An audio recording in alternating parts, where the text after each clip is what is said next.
everybody, and welcome back to my channel. So today I'm going to be doing more art, obviously, and I've decided that I'm going to be drawing in my sketchbook today, and I am very excited about some new games coming out, and I want to make some fan art of them.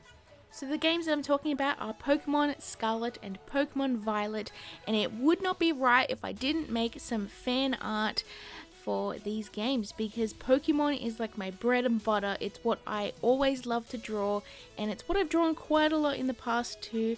So yeah, let's start this off. So the Pokemon I'm drawing today are Ceruledge and Armarouge, and I hope I'm pronouncing them correctly, but these guys are so cool looking. They are like these two night Pokemon.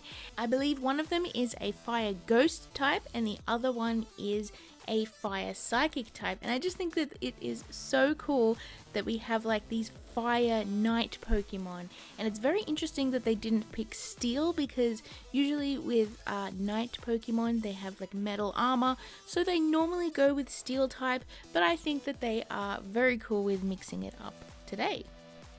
These designs are also quite detailed, and that's why I'm sort of going a little bit slowly with the sketching process. I'm mainly looking at shapes first and then just trying to figure out how all of the details work together to create this creature. And I'm heavily referencing it off the official art, because that's what I usually try to do when I am drawing a very detailed Pokemon for the first time. And I am having so much fun just figuring out how all of the details fit together, as I said before, but also like trying to make sure that all of the lines are correct. And I have been like lightening my sketch a fair bit with my kneadable eraser and then going over the top and refining these details again. There's a few stages with the sketching process that I did this time, just to make sure that these guys look good.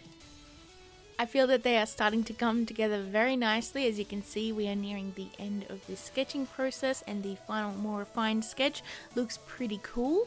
So now we have lightened it up again with my trusty kneadable eraser, and I'm just going to go over the top of these light sketches with some inking pens. Now, the pens I'm using for the line art today are the Spectrum Noir, I believe, art liner, something like that, and it is the size 0.3. I usually like to start off with a 0.3, and then if I feel like it, I need to move on to something heavier, I'll pick a larger size and go like continue from there. But this time I actually decided to just stick with the 0.3, and when I needed thicker line art, I would just sort of go over that line a little bit more until it was nice and dark.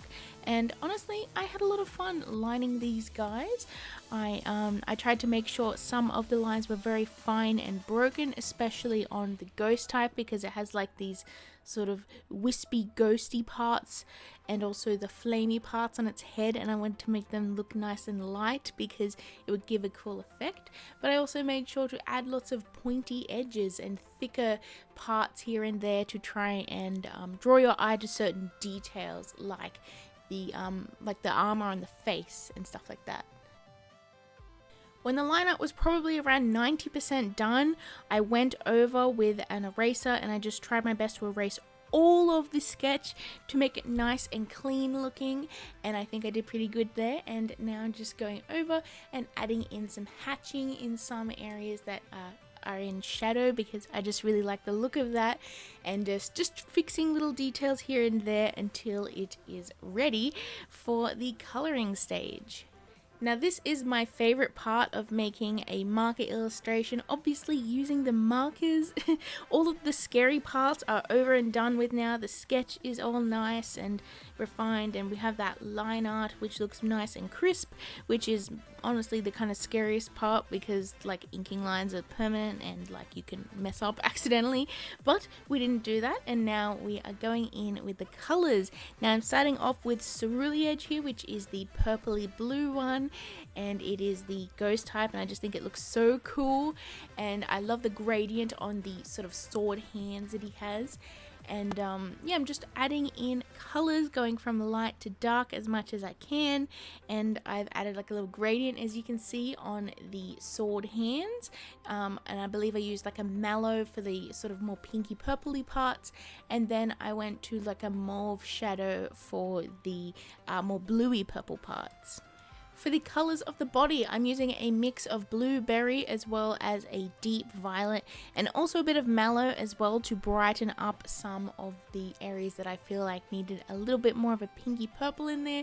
And I'm just sort of layering them all on together to get the correct sort of tones for this piece. Now I feel like some of the parts aren't dark enough, but I'm going to go over with black later on and blend that in with the purple just to sort of deepen it a little bit, because I want this artwork nice and crispy.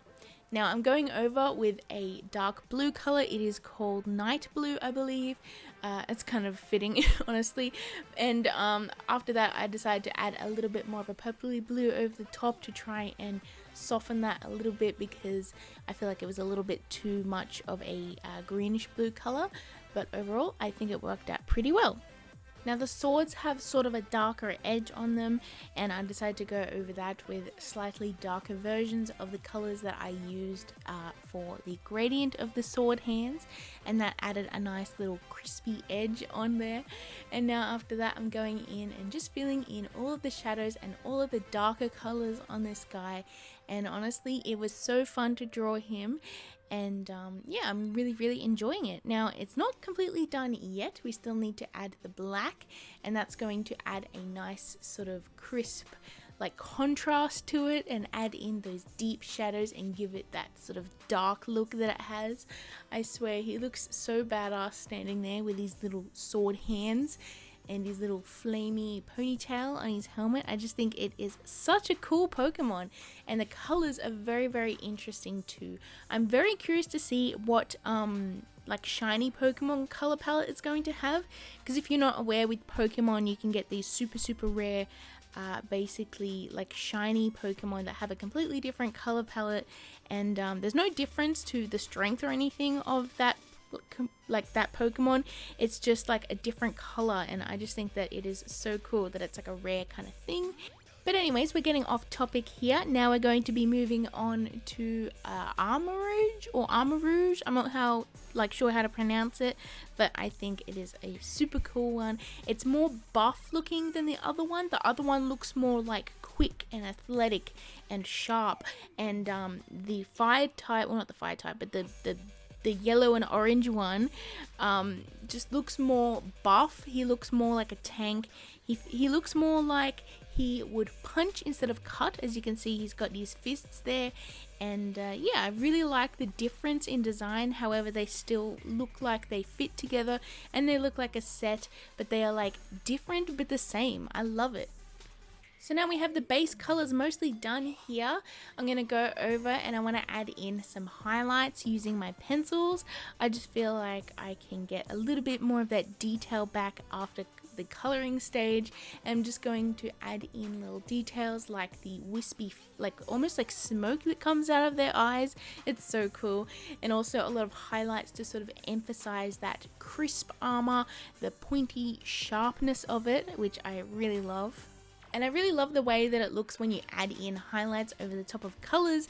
I just think that it makes everything look nice and polished.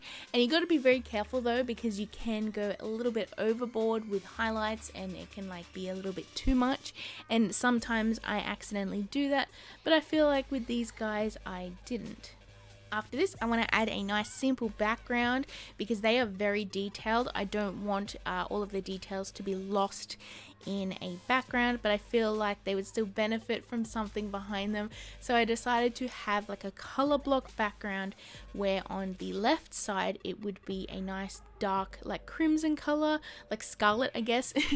And I decided to put red on the side with the purple guy and then purple on the side with the red guy, sort of like invert the colors a little bit, and that will really help them both to stand out really nicely while not adding in another color to this color palette.